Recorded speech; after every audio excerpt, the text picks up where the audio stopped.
오늘의 말씀 고린도전서 16장입니다. 지난주 우리가 함께 연구한 15장에서는 복음의 정의에 대해서 우리가 공부를 했습니다. 복음이란 굿뉴스죠. 좋은 소식이라는 뜻인데 왜 우리들에게 좋은 소식이라고 할까요? 우리 지난주에 배웠죠. 예수님께서 죽음을 이기시고 부활하셨기 때문에 그분을 믿는 우리들도 예수님처럼 부활할 수 있다는 소망을 얻을 수 있기 때문에 굿뉴스다라고 배웠습니다. 성경에서 말하는 부활은 잠시 죽었다가 기적적으로 다시 살아난 것을 뜻하는 것이 아니라 우리 혼이 현재 우리가 거하는 죄의 육신을 완전히 벗어버리고 더 이상 죄를 짓지 않는 완전한 새 몸을 입고 부활한다는, 그래서 천국에 들어가서 영원히 산다는 뜻이다. 그래서 이 부활은 현재 육신이 아니다. 새로운 육신으로 부활한다는 것을 뜻한다고 했습니다. 앞으로 미래에는요, 과학과 의학이 발달해서 요즘 그 SF, 옛날에도 그렇지만 SF 영화들 보면요, 엄청난 부자들이 자신의 부를 영원히 누리고 싶어서 자신의 기억을 젊은 사람이라든지 새로운 몸에다 저장해가지고 영원히 산다. 그런 SF 영화들이 많이 있더라고요. 그런 것들을 보시면 영원히 산다라는 것은 항상 옛날부터 꿈꿔왔다. 인간이 꿈꿔왔다. 근데 그 꿈이 어디에서 영감을 받았냐라고 했을 때는 영원히 사는 꿈은 역시 성경에서 영감을 받지 않았나 그런 생각이 듭니다. 왜냐하면 서양 영화들이 많다라는 거죠. 우리 동양 영화에서는 영원히 산다 이런 건 잘 따지지 않잖아요. 우리는 다시 이제 뭐라고 하죠? 이제 다시 살아나는 환생 같은 걸 많이 따지지만 미국이라든지 이런 데 서양 쪽은 영원히 한 사람이 영원히 사는데 기억만 바꿔서, 기억이 아니라 몸만 바꿔서 영원히 사는 걸, 이런 차이가 있는 걸 보면서 동양은 동양은 이 환생 쪽을 믿는 거고 서양은 이제 영원히 사는 것을 믿는구나, 이런 것을 볼 수가 있습니다. 영화에서는 빌 게이츠 같이 엄청난 소수의 부자들만 영원히 살 수 있는 특권을 가졌다 이런 식으로 나오는데, 근데 성경 보세요. 아무리 가난한 사람도 예수님을 믿으면 그분의 말씀에 순종하여서 영원히 살 수 있고 우리 모두가 이 부활의 특권을 갖는다고 하잖아요.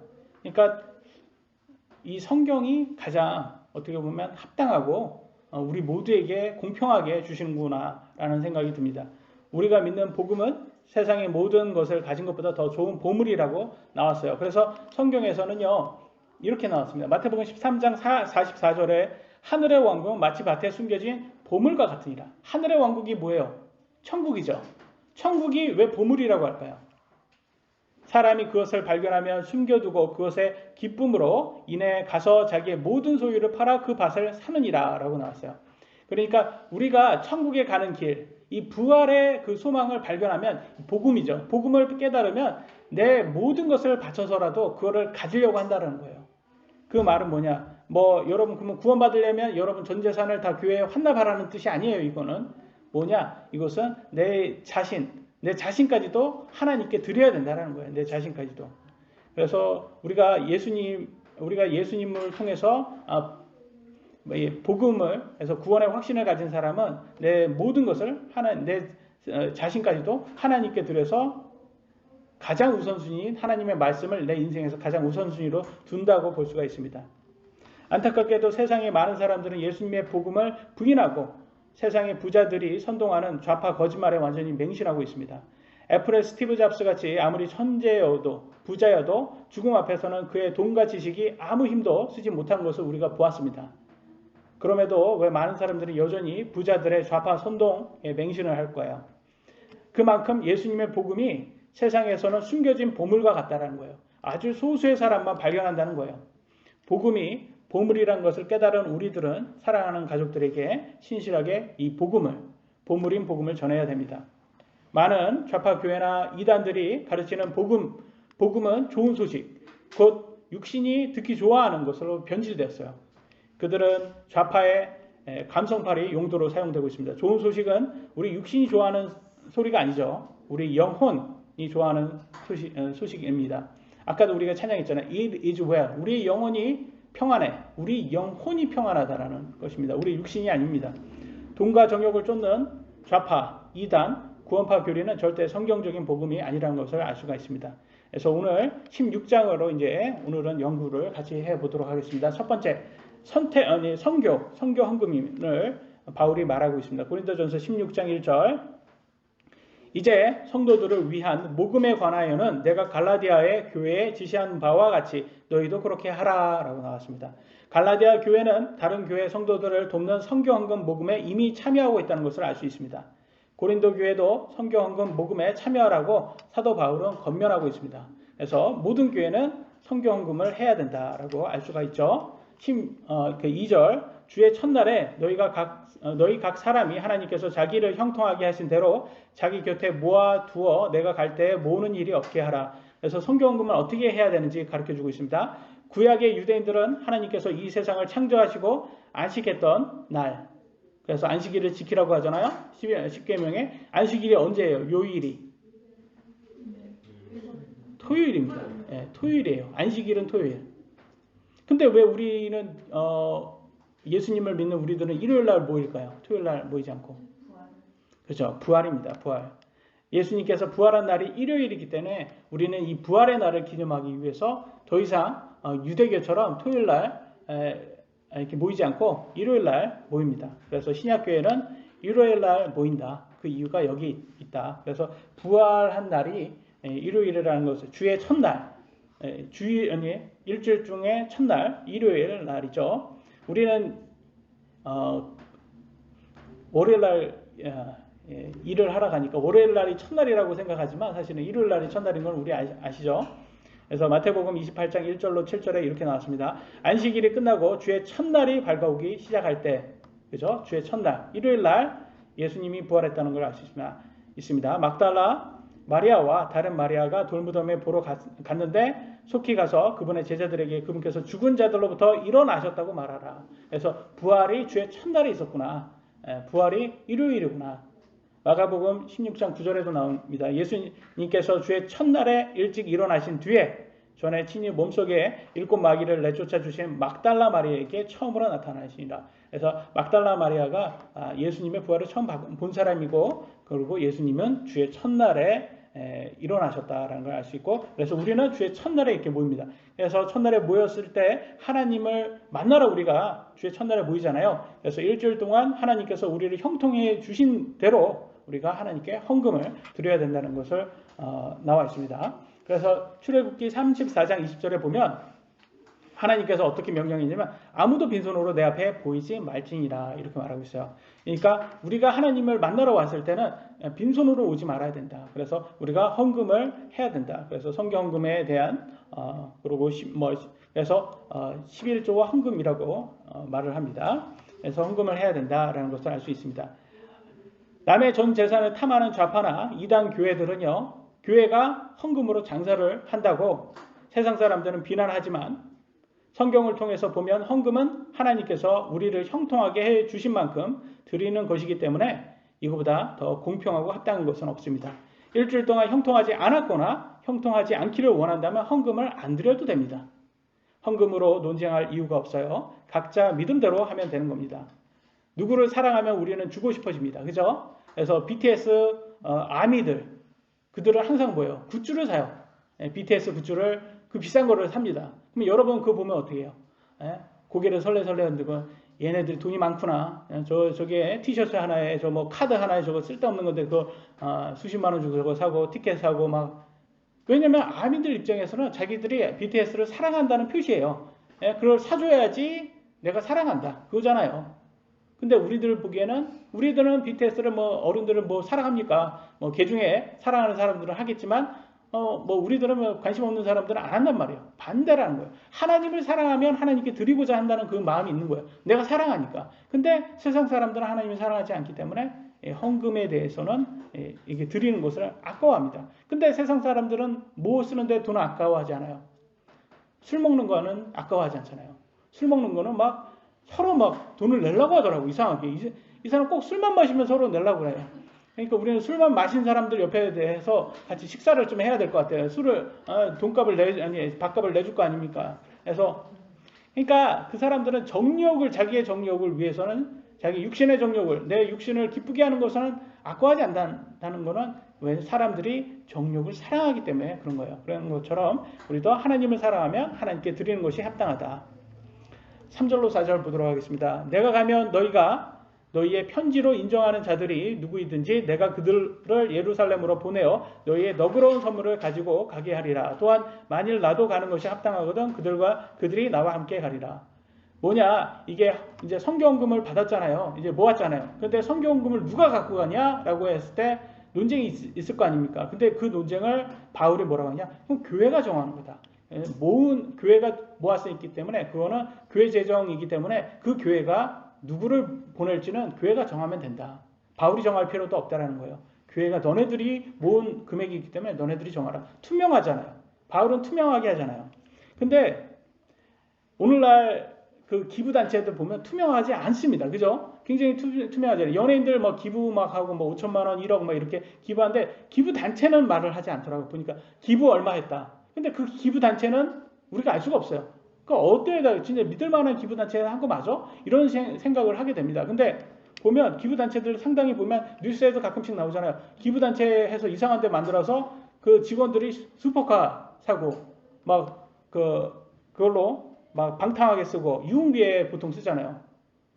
그 90%를 뭐 유흥비에 쓰고 나머지는 뭐 조금 기부 조금 하고 자기네들이 전달 조금 하고 90%를 자기네들 하는데 쓴단 말이에요. 이게 그 좌파들이 이런 사람들이 많다라는 것을 특히 어저께도 우리가 동물에 대해서 보호단체 뭐 이런 것을 많이 얘기했지만 이게 동물 보호단체가 이렇게 사실 그렇게 믿을 만한 단체는 아니라는 거예요. 아닌 단체들이 많아요. 특히 좌파들 보면 동물단체 보면 알고 보면 오히려 동물을 학대하는 거예요. 그래서 보면 여기에서 어떤 뭐 이건 뭐 법적으로 뭐 아직 현 정부에서는 이렇게 이게 힘이 있다 보니까 뭐 되게 대통령 딸의 친구라고 하는 말도 있고 그러니까 이 사람이 뭐 걔를 참 좋아하나 본데 유기견을 이렇게 모아가지고 이제 안락사를 시키고 사실은 그걸로 이렇게 돈을 받는 거예요. 안락사 시키고 사실은 이렇게 자기네들이 이렇게 유기견을 이제 도와준다고. 그래가지고 뭐 이렇게 해가지고 뭐 20억 뭐 후원금을 20억을 받았는데 뭐 그걸 어디다 썼는지도 얘기 안 하고. 그래서 보면 참 보면 아시겠지만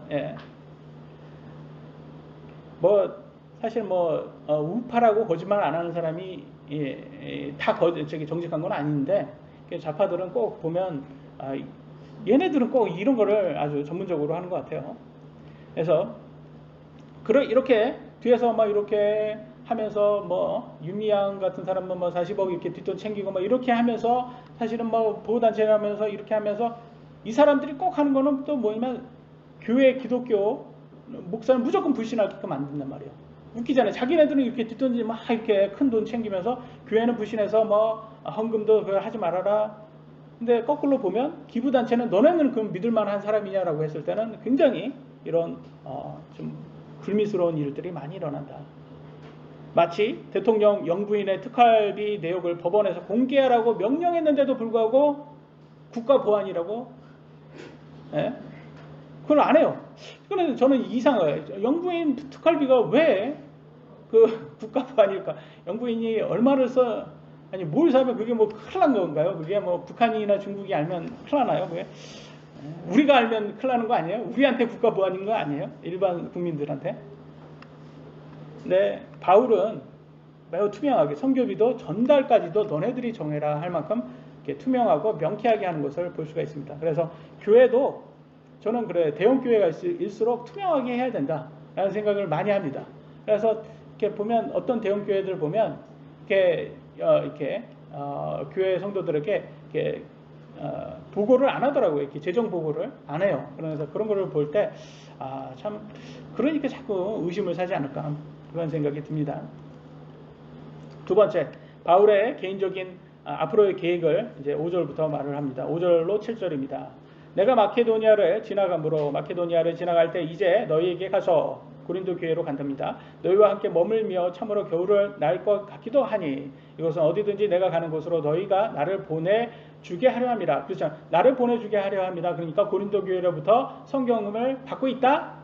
예, 바울은 받고 있다. 지원비를 받고 있다는 걸 알 수 있어요.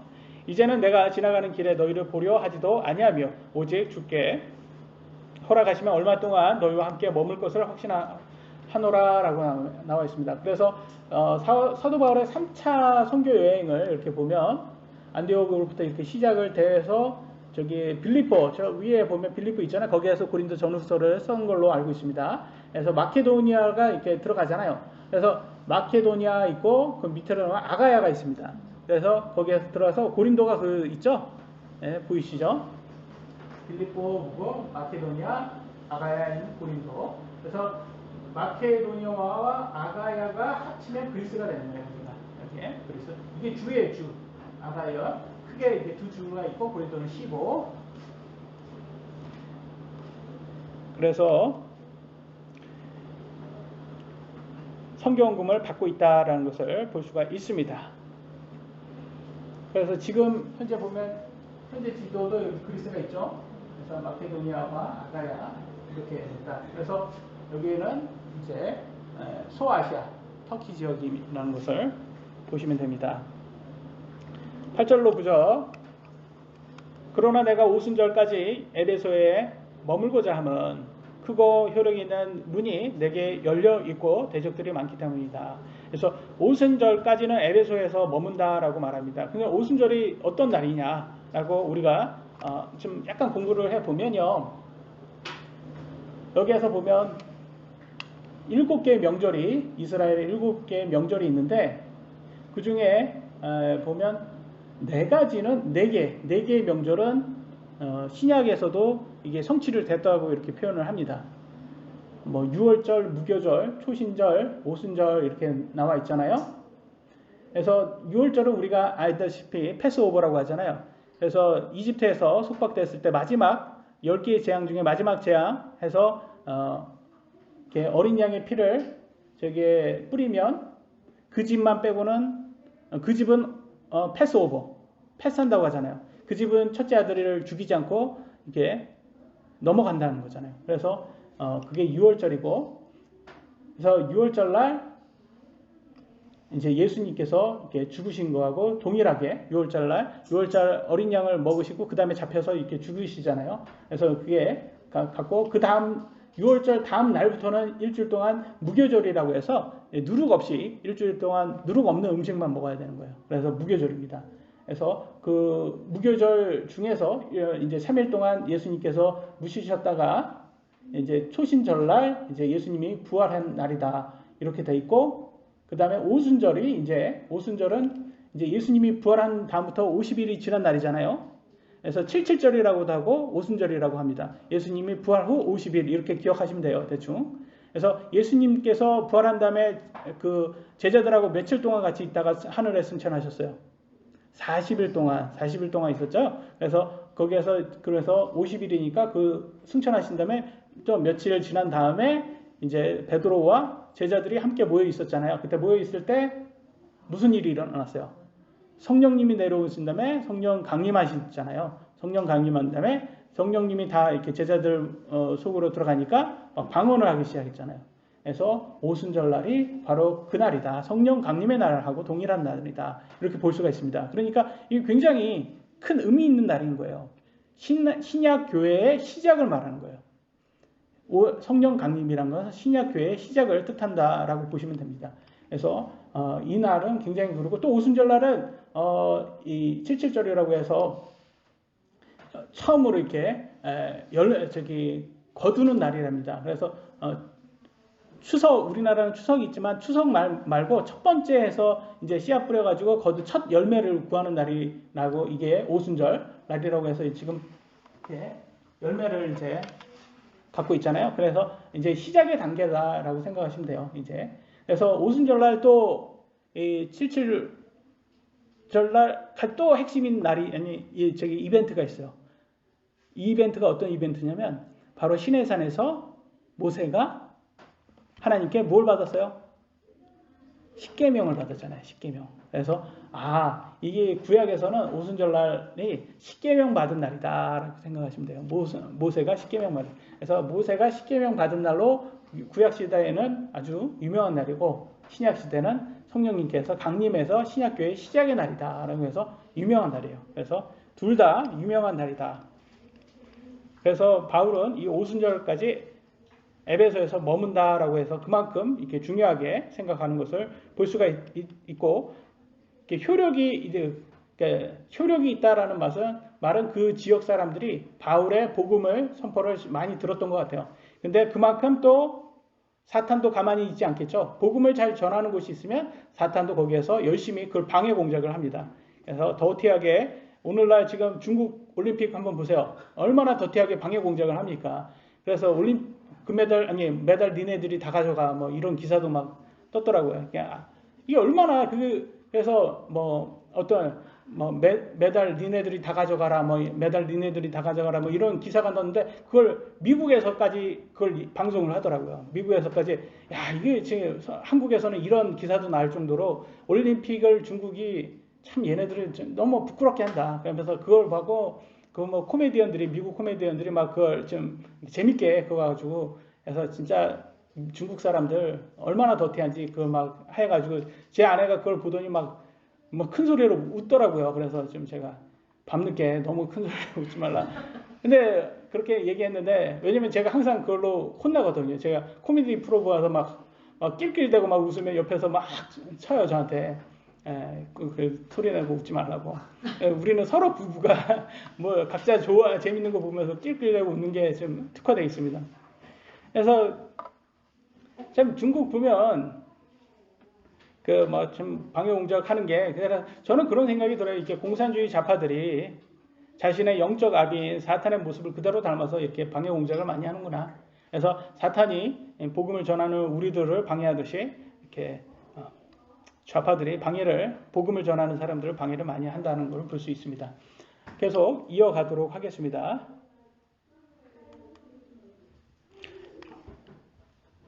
10절입니다. 이제 디모데가 이르거든 주의하여 그가 두려움 없이 너희와 함께 거하게 하라. 그는 나처럼 주의 일을 하느니라. 그래서 디모데는 누군지 기억하세요? 디모데 전서와 후서를 이렇게 바울이 그 사람한테 이렇게 썼잖아요. 그러니까 이렇게 영적 아들입니다. 바울의 영적 아들이에요. 그래서 감독을 갔을 때 이제 디모데한테 어떻게 사역을 해라라고 해서 이렇게 교회 서신으로 이렇게 보내고 디도서도 우리가 또 성경에 또 나와 있는데 그래서 디모데나 디도나 바울의 영적 아들이다 생각하시면 돼요. 그러니까 여기에서는 디모데가 고린도 교회로 바울을 대신해서 간 사람이다라고 보시면 됩니다. 디모데와 많은 사람이 갑니다. 고린도 교회에. 그래서 바울은 그 고린도 교회한테 뭐라고 합니까? 너네가 나를 신뢰한다면 이 디모데로 역시 신뢰하라 이렇게 당부하고 있는 거예요. 왜 이런 말을 하고 있을까요? 왜냐하면 오늘날도 이단들이 많잖아요. 그래서 2000년 전에 초대교회도 이단들이 상당히 많았습니다. 그때는 특히나 신약 성경이 없었을 때였기 때문에 이 교리가 확고하게 정립된 상태가 아니었잖아요. 그렇기 때문에 이때 당시에 이단 교리들이 많아서 뭐 부활이 있다 없다로 뭐 논쟁도 하고 어떤 사람들은 그걸 뭐 우리가 지난주 15장에서 보았잖아요. 그걸로 막 이렇게 고린도 교회 문제점도 있었듯이 사이비 교주들이 많았어요. 그러니까 거짓 교사들이 많았기 때문에 그때 바울이 항상 그걸 확고하게 추천서를 통해서 디모데는 이제 믿어도 된다. 이렇게 확고하게 말합니다. 나의 귀중한 동역자다. 1900년대부터 세상의 전 세계에서 새로 시작된 교회가 있어요. 새로 시작된 교회가 이름이 오순절 교회입니다. 오순절 교회. 이게 1900년도부터 시작된 교회예요. 전 세계에서 지금 오순절 교회가 가장 커요. 뭐 교단이라고 치면 교단일 수도 있고 오순절 교회. 오순절 우리가 아까도 보았지만 성령 강림의 날이잖아요. 성령 강림 때 방언이 나왔고 타운홀을 했고 그런 걸 때문에 기적이 있다는 거예요. 그래서 1900년도 초부터 어떤 이제 무브먼트가 나왔냐면 교회마다 이런 거예요. 야, 옛날 2000년 전에 성령 강림할 때 그런 기적이 있었던 것처럼 오늘날도 성령님이 있으니까 그런 기적이 있겠네. 그러면서 그 기적을 쫓는 사람들인 거예요. 그래서 왜 이런 사람들이 나왔을까요? 왜 1900년대부터 나왔을까요? 이거는 뭐냐면 그 전부터 꾸준히 이렇게 하나님 말씀 이렇게 듣다가 하나님 말씀 듣는 게 귀찮다는 거예요. 이게 말씀만 듣는 거 이제 귀찮아. 그래 말씀 듣는 거는 이제 알겠어. 보여달라 이거예요. 이제 눈으로 보겠다 이런 거예요. 근데 예수님께서 계속 그 전에도 말했잖아요. 너는 보고자 하는 사람들. 그때 요나의 기적 외에는 예수님께서 안 보여준다고 했잖아요. 그러니까 뭐 기적 너무 쫓아가지 말라. 그 눈으로 보는 거 너무 쫓지 말라고 했잖아요. 예수님께서 죽으시고 부활한 게 그게 요나의 그거잖아요. 그래서 하나님께서는 뭐 이렇게 기적 뭐 너무 쫓아가는 것은 그 사탄이 그 사기꾼들한테 현혹당이 너무 쉽기 때문에. 왜냐하면 사실 이 기적이라는 것은 하나님만 줄 수 있는 게 아니거든요. 사탄도 줄 수 있거든요. 사탄도 많이 하잖아. 그 모세가 지팡이로 막 이렇게 뱀으로 이렇게 만들었을 때 그 이집트의 마술사들도 똑같이 했잖아요. 그죠? 그러니까 사탄도 할 수 있는 거예요. 사탄도 충분히 할 수 있는 거니까. 그러니까 지난번에 방언회 하면서 다른 종교도 막 방언했잖아요. 그러니까 다 똑같이 할 수 있잖아요. 그러니까 카피이지만 다 할 수 있단 말이에요. 그러니까 너무 그런 걸 쫓아가다 보면 종교 사기꾼들한테 된통 당할 수 있는 거예요. 된통. 오늘날 종교 사기꾼들이 항상 말하잖아요. 뭐 귀신 쫓는다면 사람 막 이렇게 막 때리더라고요.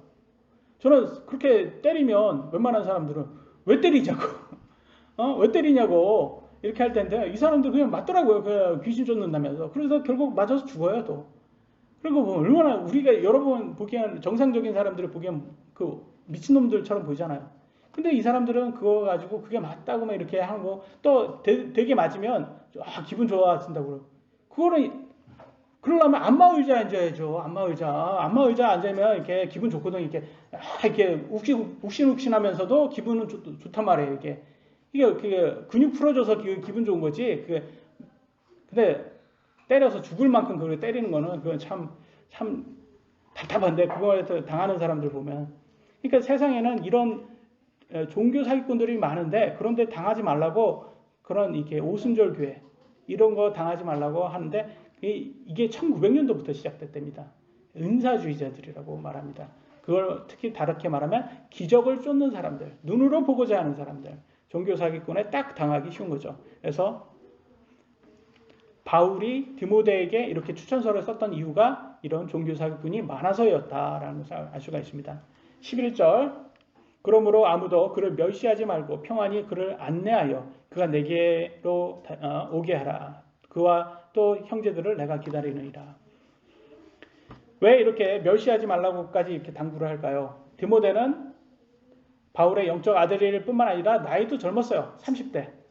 그래서 30대니까 좀 약간 유대인들도 그렇고 그때 당시에도 좀 특히 나이 많은 사람들이 좀 어린 사람들 지혜가 부족하다고 무시하는 경향이 특히 대한민국에 많지 않습니까? 그래서 저도 예전에 어디가 교회가 초대를 저를 교회 목사 초빙을 하려고 했다가 나이가 젊다는 이유로 초빙을 안 하시더라고요. 그래서 뭐 저는 덕택에 여러분을 이렇게 귀중한 여러분을 만나게 돼가지고 더 감사합니다. 하나님께 더 감사하죠. 이렇게 여러분을 만나서 이 좋은 곳에서 털어잡게 만약 그쪽에 초빙을 했다면 저가 그쪽으로 갔을 수도 있는 거예요. 그래서 여러분을 못 만났겠죠. 여러분을 못 만나서 오히려 더 잘 되게 됐습니다. 그래서 요즘도 이렇게 젊은 사람들 이렇게 무시하고 그래서는 안 돼요. 우리가 모두 인격체이기 때문에 나이와 상관없이 우리는 모두 존중해야 됩니다. 그래서 존중하는 거. 그리고 또 요즘 또 반대로 젊은 사람이 늙으면 다 꼰대라고 또 반대로 하잖아요. 그것도 잘못된 거예요. 그러니까 인격체는 다 동일하게 해줘야 되고 또 하나님께서는 또 뭘 강조했냐? 손님 접대를 강조했어요. 손님 접대. 손님 접대라고 하면 또 약간 유흥적으로 생각나게 되잖아요. 손님 접대. 그래서 야 손님 오신다. 김양아 좀 받아라. 이양아 받아라. 박양아 뭐 이렇게 손님 잘 받아라. 뭐 이렇게 하잖아요. 그러면서 던지잖아요. 손님을 막 이렇게 던져주고. 희영이 재밌게 하려고 목사님이 이렇게 노력을 하고 있어요. 김희영이 그러니까 참 잘. 이번에 안 터지네. 형이 한번 터져야 되는데. 그래서 성경에는 손님 접대를 강요하고 있습니다. 로마서 12장 13절에 성도들의 필요에 따라 나누어 주며 손님 대접하기를 힘쓰라. 이렇게 하나님께서 직접 명령을 해 주시는 것을 볼 수가 있습니다. 우리는 그래서 이렇게 무슨 교회에 누가 오신다. 그러면 항상 손님 접대에 최선을 다해야 돼요. 왜냐하면 이게 우리가 그 사람이 대단해서가 아니라 하나님이 대단하기 때문에 하나님 명령을 우리가 잘 지키기 위해서 하는 거예요. 그래서 누가 이 교회에 오든지 우리는 손님 대접 잘 해야 됩니다. 근데 또 그렇다면 무조건 다 잘해야 되냐? 그것도 아니에요. 성경에 분명히 뭐라고 말하냐? 바른 복음을 가져오는 사람들한테 잘하고 거짓 교리를 가져오는 사람들에게는 상종도 하지 말라고 나왔어요. 디도서 3장 10절에 이렇게 말합니다. 이단인 자는 한두 번 훈계한 뒤에 거절하라. 상종도 하지 말라는 거죠. 요한 2서 1장 10절로 11절. 어떤 사람이 너에게 오면서 이 교리, 그러니까 성경의 교리를, 성경의 바른 복음을 가져오지 아니하거든 그를 너희 집에 받아들이지 말고 그에게 축복 인사도 하지 말라. 그에게 축복 인사를 하는 자는 그의 악한 행위들에 참여하는 자니라. 이거 상종도 하지 말라고 하고 있어요. 그래서 어떤 사람들은 만약에 좌파 교리를 가져와서 우리 교회에 와서 우리 교회에서 좌파 교리를 막 전하려고 하는 사람이 있다. 그러면 저는 냉정하게 그렇게 하지 말라고 할 겁니다. 그렇게 하지 말라고 하는데 그 사람이 만약에 우리 교회에 나와서 다른 교회 가서 저 교회 갔더니 손님 대접을 아주 엉망으로 하더라. 이렇게 할 거 아닙니까? 그런 거는 신경 쓰지 말아야 되는 거예요. 왜냐면 그 사람들은 아까 그 손님 대접을 잘해라 그거를 인용을 하겠지만 우리는 이 구절로 대변을 할 수가 있는 겁니다. 바른 교리를 성경 교리를 가져와야지 손님 대접을 할 수가 있는 거예요. 그게 하나님께서 원하시는 거고 이단 교리를 가져오는 사람들은 상종도 하지 말라라고 말을 하고 있습니다. 그래서 고린도 교회가 디모데에게 친절하게 손님 대접을 잘하라고 이렇게 말을 하고 있고요. 12절 우리 형제 아볼로에 관하여는 형제들과 함께 너희에게 갈 것을 내가 그에게 간절히 청하였을 때 지금은 그가 갈 뜻이 전혀 없거니와 그에게 적절한 때가 오면 그가 가리라 라고 했습니다. 이 아볼로에 대해서 우리가 잠깐 공부를 해보면 구약 성경이 아주 능통한 유대인 학자예요. 심지어는요 일부 고린도 교회 사람들 중에서 아볼로를 교주처럼 생각하여 따르는 분파들도 생길 정도였어요. 그러니까 굉장히 똑똑했던 사람이고 지식적으로도 똑똑했고 말도 잘하고 아주 잘했던 사람입니다. 그러니까 이렇게 추종자들도 생겼죠.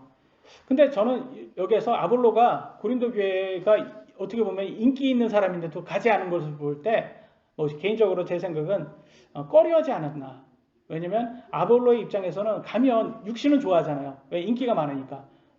교주처럼 막 대해 줄 거 아닙니까? 가면 아볼로 오셨냐고 우리가 아주 대단히 잘 이렇게 극도로 잘 대우하겠습니다. 그러면 그래 하겠지만 추종자를 멀리하는 게 오히려 본인한테 더 이익이 됐을 거예요. 누가 자신을 추종하게 되면 인간이다 보니까 인생을 자랑하기에 좋습니다. 그래서 육신의 기분이 좋다 보니까 자기도 모르게 사람의 칭찬에 우리가 끌려갈 수도 있어요. 그런 유혹을 받을 수 있어요. 그러다 보면 교주가 되고 어느새 예수님 자리에 자기가 앉아 있는 거예요. 그런 목사들이 간혹 있어요. 이렇게 이렇게 복음 열심히 잘 전하다가 갑자기 빵 이렇게 터져가지고 유명해진 목사인데 그러다 보면 그거에 자기가 유명해진 것에 이렇게 어깨에 뽕이 많이 들어가고 그래서 그러니까 오늘날로 보면 연예인병 걸린 사람들 그래서 망한 사람들이 많이 있습니다. 그래서 성경에는 항상 예수님께서 도랑에 빠진다라고 합니다. 이 도랑은 지옥이죠. 그래서 이 장님이 인도하면 그 사람이나 따르는 사람 둘 다 도랑에 빠진다. 지옥에 간다 하듯이 교주를 잘못 만나면 둘 다 도랑에 빠진다. 목사뿐만 아니라 목사를 추종하는 그 사람들도 따른다라고 했습니다. 그래서 성경은 분명히 말했어요. 목사는 낮아져야 되고 누가 높아져야 돼요? 예수님이 높아져야 된다. 그래서 성도나 목사는 낮아져야 되는 사람들이고 오직 예수님만 높아져야 된다라는 걸 볼 수가 있습니다.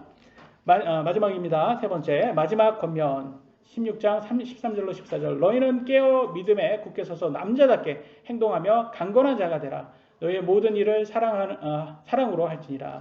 고린도 교회 성도들 바른 교리를 굳게 믿고 남자답게 강건하게 흔들리지 말라고 이렇게 당부하고 있습니다. 또 모든 일을 사랑으로 하라고 나와 있죠. 근데 사랑이라는 거는 세상에 말하는 사랑의 정의와 성경이 말하는 사랑의 정의가 달랐다는 걸 우리가 고린도 13장에서 전서 13장에서 우리가 같이 연구를 했습니다. 그죠? 기억나는지 모르시겠지만 그때 13장에 나오는 사랑의 정의는 오래 참고 친절하고 시기하지 않고 자기를 자랑하거나 우쭐대지 않는 것이라고 말했어요. 그죠? 근데 세상이 말하는 사랑은 자기 육신을 사랑하고 육신이 원하는 것을 마음대로 하는 거. 그게 사랑이잖아요. 육신이 원하는 그 집착하고 막 그런 걸 그래서 오늘날 데이트 폭력 그런 거가 사랑이라고 그러잖아요. 사랑 아니거든. 그 집착이지. 자기 자신을 사랑해서 근데 다른 사람들을 아니 여자나 그 상대를 막 이렇게 폭력을 쓰고 그건 사랑이 아니잖아요. 스토커지. 근데 그 세상은 자꾸 그걸 사랑이라고 하니까 그런 나쁜 폭력이 나오는 거죠. 성경의 사랑은 반대이라는 것을 세상의 사랑과 반대라는 걸 알 수 있습니다. 그래서 남자답게 행동하라는 것은 독불 장군처럼 자기 마음대로 하라는 것이 아닙니다. 감성에 쉽게 휘둘리지 말라는 것입니다. 이성적으로 하나님 말씀만 굳게 붙들라는 것입니다. 감성적인 말은 처음에 듣기는 좋지만 전혀 근거가 없는 그냥 느낌이기 때문에 흔들리기가 너무 쉽습니다. 그 예를 한번 보여드릴게요. 감성이 휘둘린 것, 눈에 보는 것을 휘둘리고 이성적이지 않은 것, 근거 없는 것, 휘둘린 대표적인 인물이 있습니다. 이브입니다. 창세기 3장 6절 여자가 보니 이브죠. 그 나무가 먹기에 좋고 눈으로 보기에 아름다우며 사람을 지혜롭게 할 만큼 탐스러운 나무이므로 뭐 얘기하는 거예요? 선악과 얘기하는 거잖아요. 선악과 그 전에 이브가 먹어봤어요? 야 이거 먹어봤더니 이거 다른 과일하고 차원이 틀려. 이거 괜찮아. 이게 바삭 아주 이게 과즙이 아주 철철 나오고 이거 먹었더니 뭐 참치 뭐 캔처럼 지혜롭게 해. 뭐 참치 캔 중에 옛날에 뭐 먹으면 뭐 지혜로워진다고 뭐 참치 캔 중에 뭐 있던데. 예, DHA인가 뭔가 있다. 전혀 상관이 없다고 그러더라고요. 나중에 알고 보니까 전혀 상관이 없다고. 저는 그거 많이 먹었거든요. 이게 전혀 도움 안 되더라고요. 근데 참치 캔을 많이 먹어서 제가 죽으면 제 육신은 덜 썩을 것 같다라는 그런 생각은 듭니다. 방부제에 있는 음식을 많이 먹어서 제가. 하여튼간 여기에 보면 이브가 뭐라고 해요? 먹기에 좋고 눈으로 보기에 아름다우며 지혜롭게 할 만큼 탐스러운 나무다. 다 뭐예요? 이게 근거 있어 없어요? 근거 없잖아요. 그러니까 자기가 보기에 내 느낌상 그래. 내 느낌상 아주 주관적이잖아요. 객관적이지도 않고 이성적이지도 않고 이런 것을 너무 맹신하게 되면 안 된다는 거예요. 그럼 죄가 나온다는 거예요. 그래서 많은 사람들이 근거도 없이 자신의 느낌을 너무 맹신하시는 분들이 있어요. 성경 말씀에 기록된 하나님 말씀보다는 자신의 느낌이 만든 환상으로 종교생활하는 사람들이 있어요. 내가 그 하나님이 있다니까 교회 와서 막 기도를 해보니까 내 기분이 좋고 막 방언을 하니까 기도도 막 잘 되고 내가 너무 좋은 것 같고 막 새로운 것 같고 막 성령 충만하는 것 같고 옛날에는 심지어 여러분 이렇게 전기가 초창기에 나왔을 때 그 전기 이렇게 딱 하면 약간 뭐 배터리 이렇게 만지면 감전될 때 짜릿짜릿하잖아요. 초창기 때는 그거 갖고 그 성령 충만이라고 했답니다. 그 가서 이렇게 부자들한테 가서 이거 한번 만져보세요. 그럼 딱 하면 짜릿짜릿 그 성령 충만이에요. 그러면 이게 대단한 짜릿짜릿 그랬다는 거예요. 그게 돈 주고 그거 했다는 거예요. 그 얼마나 어리석어요. 그러니까 이런 종교 사기꾼들이 많았다라는 거예요. 이게 역사적으로 많았고 오늘날도 많고 굉장히 뭐 이성적이지 않잖아요. 그게 뭐 짜릿짜릿하면 그게 뭐 성령 충만이라고 하니까. 오늘날도 교회도 성령 충만에 캠페인 이렇게 하면서 모여서 막 이렇게 하면서 방언하고 통성기도하면서 막 굴르고 지난번 비디오처럼 막 굴르고 막 빙빙 돌고 막 미친놈처럼 그렇게 하면서 막 대단한 느낌 들었다 그러니까 종교 사기꾼이 거기 안 들어가겠냔 말이죠. 그러니까 우리는 그런 것을 당하면 안 됩니다. 항상 이성적으로 생각을 해야 돼요. 왜냐하면 마귀가 이 사자처럼 얼마든지 이렇게 덮칠 수 있으니까. 그래서 사도 바울은 남자답게라는 말은 이성적으로 생각해라. 강건하게. 근데 성경 말씀에서 흔들리지 말아라. 그걸 조언하고 있습니다. 15절 16절 형제들아 스데바나의 집이 아가야의 첫 열매인 것과 또 그들이 성도들을 섬기는 일에 전념해 온 것을 너희가 아느니라. 아가야 아까 보았죠? 아가야 주 고린도 시가 있는 아가야 주죠. 거기에서 첫 번째 스데바나 집이 구원을 받았다. 복음을 받았다라는 걸 알 수 있습니다. 내가 너희에게 간청하노니 너희는 그런 사람들과 또 우리와 함께 도우며 수고하는 모든 사람에게 복종하라. 그래서 여기서 특히 복음을 전한 사람들하고 순종해라. 그 사람들은 순종하고 복종해라.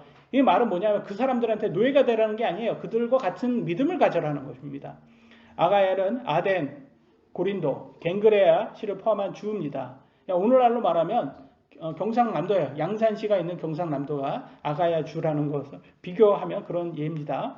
그래서 스데바나 가정이 아가야에서 처음 예수님을 믿은 사람들이고, 스데바나도 디모데도 함께 바울의 서신을 고린도에 가져간 사람이라는 것을 알 수 있고, 손님 대접 잘 해라 이렇게 표현을 합니다. 17절 18절 내가 스데바나와 브드나도와 아가이고가 온 것을 기뻐하노라. 너희 편에서 부족한 것을 그들이 제공하였나니. 그래서 이들이 이제 서신을 가지고 간 것을 알 수 있습니다. 그들이 내 영과 너희 영을 시원하게 하였느니라. 그러므로 너희는 그런 사람들을 인정하라 라고 해서, 그래서 제일 중요한 것은 여러분 성경을 이렇게 가져가도, 서신을 가져가도 누가 얘기해 주냐, 누가 설명해 주냐도 굉장히 중요합니다. 특히 이때 당시에는 2000년 전이라 통화도, 전화 통화가 안 됐잖아요. 바울이 전화해서 야, 내가 보낸 사람인데 이런 교리를 가르칠 거야. 맞는지 확인해. 이건 못 하잖아요. 인터넷으로서 메일도 변할 수 없고, 보낼 수 없고, 채팅도, 화상 채팅도 할 수 없습니다. 그러니까 이때 당시에는 직접 가는 수밖에 없어요. 근데 바울은 뭐 여러 여건상 갈 수가 없었고 대신 보내잖아요. 서신과 함께, 바울의 서신과 함께 같이 보냈으니까 이 사람들이 이 바울의 서신을 가지고 어떻게 고린도 교회에게 설명을 해줬냐가 또 굉장히 중요한 거예요. 그죠? 왜냐면 설명을 이상하게 했다면 바울의 영이 시원할 수가 없는 거예요. 왜냐면 기껏 믿고 보냈더니 이상한 것을 가르쳤다. 그러면 시원할 수도 없고 또 듣는 사람도 시원할 수가 없는 거예요. 그래서 이 사람 바울은 믿는 사람들이었기 때문에, 같은 믿음을 가진 사람들이었기 때문에 잘 설명을 했겠죠. 그래서 서신을 전하는 사람들이 얼마나 중요하냐, 굉장히 것을 알 수가 있습니다.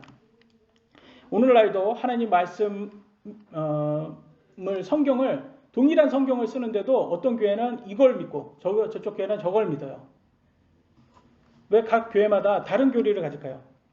메시지는 같잖아요. 성경이라는 걸. 같은데도 왜 다른 믿을까? 이게 메시지를 전하는 사람이 다르게 가르쳐줬기 때문에 그렇다는 거예요. 성경 말씀을 목사가 어떻게 전해 주냐에 따라서 성도의 믿음도 나눠지는 것을 알 수가 있습니다.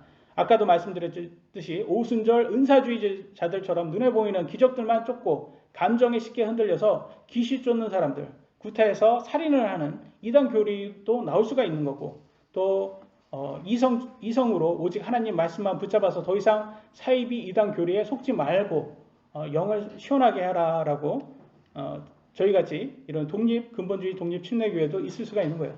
근데 여기에 있으면 지루하고 졸립고 힘들고 하나님 말씀 보는 게 재미없다고 해서 은사주의 쪽으로 가시면 안 되는 거예요. 또 거기에 가면, 그러죠. 가면 재밌을 수도 있어요. 왜? 우리 육신이 좋아하는 것이기 때문에. 눈에 보면 신기한 것도 많을 수도 있어요. 그러나 그런 것이 사탄에 더 오히려 속을 수 있는 길이 될 수가 있는 거죠.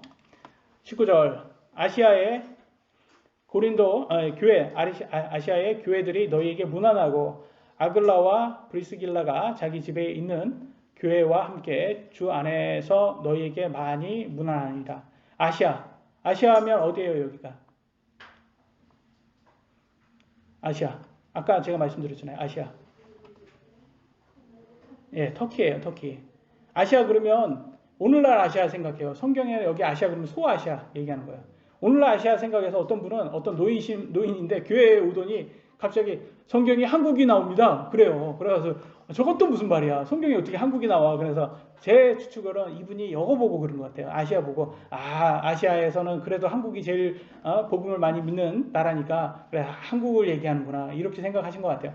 그래서 이렇게 좀 잘 모르시는 분은 이 아시아를 그냥 오늘날 아시아로 생각하는데 터키 얘기합니다. 근데 아쉽게도 여러분 터키는요 이슬람교가 99%입니다 지금. 그러니까 옛날같이 그렇게 초대교회 모습을 찾기 힘들 거예요. 안타깝죠? 아굴라와 브리스길라는 부부입니다. 그래서 가정교회를 시작을 한 것을 볼 수 있어요. 저희도 마찬가지죠. 저희도 양산에 처음 왔을 때 어디에서 예배를 했습니까? 저희 가정 집에서 했잖아요.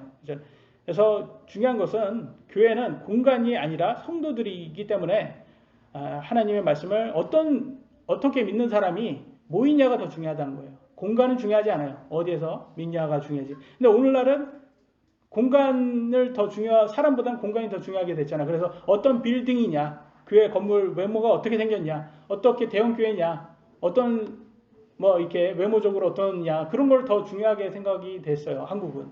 그래서 그런 대형 교회를 더 선호하고 그걸 완전히 맹신하는 그런 분위기가 돼버렸습니다. 그러나 성경은 아니라는 거예요. 공간이 중요한 게 아니다. 믿는 사람이 중요하다. 모이는 사람이 중요하다. 물론 공간이 좋으면 좋죠. 그죠? 저희 집에서 했을 때보다 여기에 나와서 하니까 더 좋지 않습니까? 여름에는 시원하고 겨울에는 따뜻하고 그래서 이렇게 좋은 예배당을 주신 것을 하나님께 감사드립니다. 20절 21절 모든 형제가 너희에게 인사하니 너희는 거룩한 입맞춤으로 서로 인사하라. 나 바울은 내 손으로 써서 문안하노라. 로마서는 바울이 직접 쓰지 않았죠. 기록을 더디오가 했잖아요. 더디오라는 사람이. 근데 여기에서는 직접 쓴 것으로 보여요. 그래서 기록을 그만큼 건강했다는 것도 볼 수가 있습니다. 바울이. 사도 바울은 건강 때문에 또는 감옥에 갇혔을 때 다른 사람을 통해서 서신을 기록한 것을 알 수가 있습니다. 고린도 전서가 쓰였던 데가 AD 55년경이에요. 그러나 로마서는 AD 57년경 정도 됩니다. 그러니까 그 2년 사이에 아주 급격하게 예를 들어서 눈이 나빠졌나 봅니다. 그래서 로마서는 대피를 한 것 같고 대피를 사용을 한 것 같고 여기에서는 고린도 전서 후서는 전서 후서는 직접 쓴 것을 볼 수가 있어요. 그래서 로마서가 성경에 보면 로마서가 먼저 나오죠. 고린도보다. 그러니까 연대기가 성경은 연대순이 아니라는 걸 알 수가 있는 거예요. 그죠? 오히려 더 늦게 쓰여진 게 더 앞에 나온다라는 걸 볼 수 있습니다. 그래서 구약도 마찬가지고 연대순이 아니다. 그래서 좀 어렵습니다. 성경 읽을 때 그걸 연대순으로 생각하면 헷갈릴 수가 있어요. 22절 어떤 사람이 주 예수 그리스도를 사랑하지 아니하면 그는 주께 임하심으로 주께서 임하심으로 저주를 받을지니라. 사랑하지 아니하면 그는 주께서 임하심으로 저주를 받을지니라. 지어다. 이 말은 뭐냐면 어떤 걸 저주를 얘기할까요? 이 저주는 지옥으로 가는 저주입니다. 그죠? 그래서 예수님을 사랑하지 않으면 저주를 받는다. 그러면 좀 약간 좀 예수님이 너무한 거 아니야? 관종도 아니고 자기를 무조건 사랑해야지 지옥 안 갈 수 있는 거야? 라고 볼 수 있는데 그만큼 믿는다는 것은 예수님을 사랑하는 거예요. 우리가 헷갈려서는 안 되는 거예요. 여러분 배우자를 사랑하잖아요. 여러분 배우자를 사랑하듯이 예수님이 우리의 신랑 되시는 교회의 신랑 되시는 예수님을 사랑해야 되는 거예요. 그러지 않으면 지옥을 갈 수밖에 없다. 그러면 하나님의 명령이 뭔지 우리가 잠깐 보면 마가복음 12장 30절에 이렇게 나왔습니다. 너는 내 마음을 다하고 혼을 다하고 생각을 다하여 힘을 다하여 주 내 하나님을 사랑하라. 이니라. 이것이 첫째 명령이라. 그잖아요. 이게 모든 크리스찬의 첫째 명령은 하나님, 우리 예수님을 모든 최선을 다해서 사랑해야 돼. 최선을 다해서 사랑한다는 건 최고로 사랑한다는 건 뭐냐면 여러분 배우자보다 더 사랑해야 되고 심지어 여러분 자신보다 더 사랑해야 된다는 거예요. 그 말은 뭐냐? 내가 생각한 것보다 하나님 말씀을 더 우선순위에 두라는 거예요. 그잖아요. 내 마음과 내 생각도 얼마든지 나를 속일 수 있잖아요. 세뇌 받을 수도 있고 우리가 잘못해서 전기 충격으로 인해서 우리 기억이 바뀔 수도 있는 거잖아요. 그렇게 해서 이것은 가짜일 수 있어요. 근데 하나님 말씀은 진짜예요. 하나님 말씀은 변할 수 없어요. 그러니까 오직 하나님 말씀을 더 신뢰하셔야지 내 생각이나 감정을 내 지식 이런 것을 신뢰하지 말라는 것입니다. 이것은 23절 우리 주 예수 그리스도의 은혜가 너희와 함께 있기를 원하노라 라고 나와 있습니다. 우리는 예수님을 믿은 후에 여전히 죄가 가득한 육신 속에 살고 있기 때문에 정욕으로부터 완전히 자유로울 수가 없습니다. 그래서 인내와 절제가 필요합니다. 우리 혼자의 힘으로는 어렵고 예수 그리스도의 은혜를 그래서 여러분 구하셔야 됩니다. 마지막입니다. 24절 나의 사랑이 그리스도 예수님 안에서 너희 모두와 함께 있기를 원하노라. 아멘. 고린도 사람들에게 보내는 첫째 서신을 빌립보에서 써서 스데바나와 브드나도와 아가이고와 디모데 편에 보내다. 이렇게 나와 있죠. 고린도 성도들이 예수님을 바르게 믿어 예수님 안에 있어야 바울의 사랑, 즉 복음을 정확히 전달할 수 있다는 것입니다. 여러분, 진짜 여러분이 사랑하는 사람들에게는 뭘 줘야 됩니까? 복음을 주셔야 돼요. 그게 진짜 사랑입니다.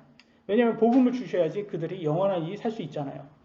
그래서 크리스천은 사랑, 내가 제일 사랑하는 사람한테 최고의 선물은 예수님의 복음이다. 그걸 전하셔야 됩니다.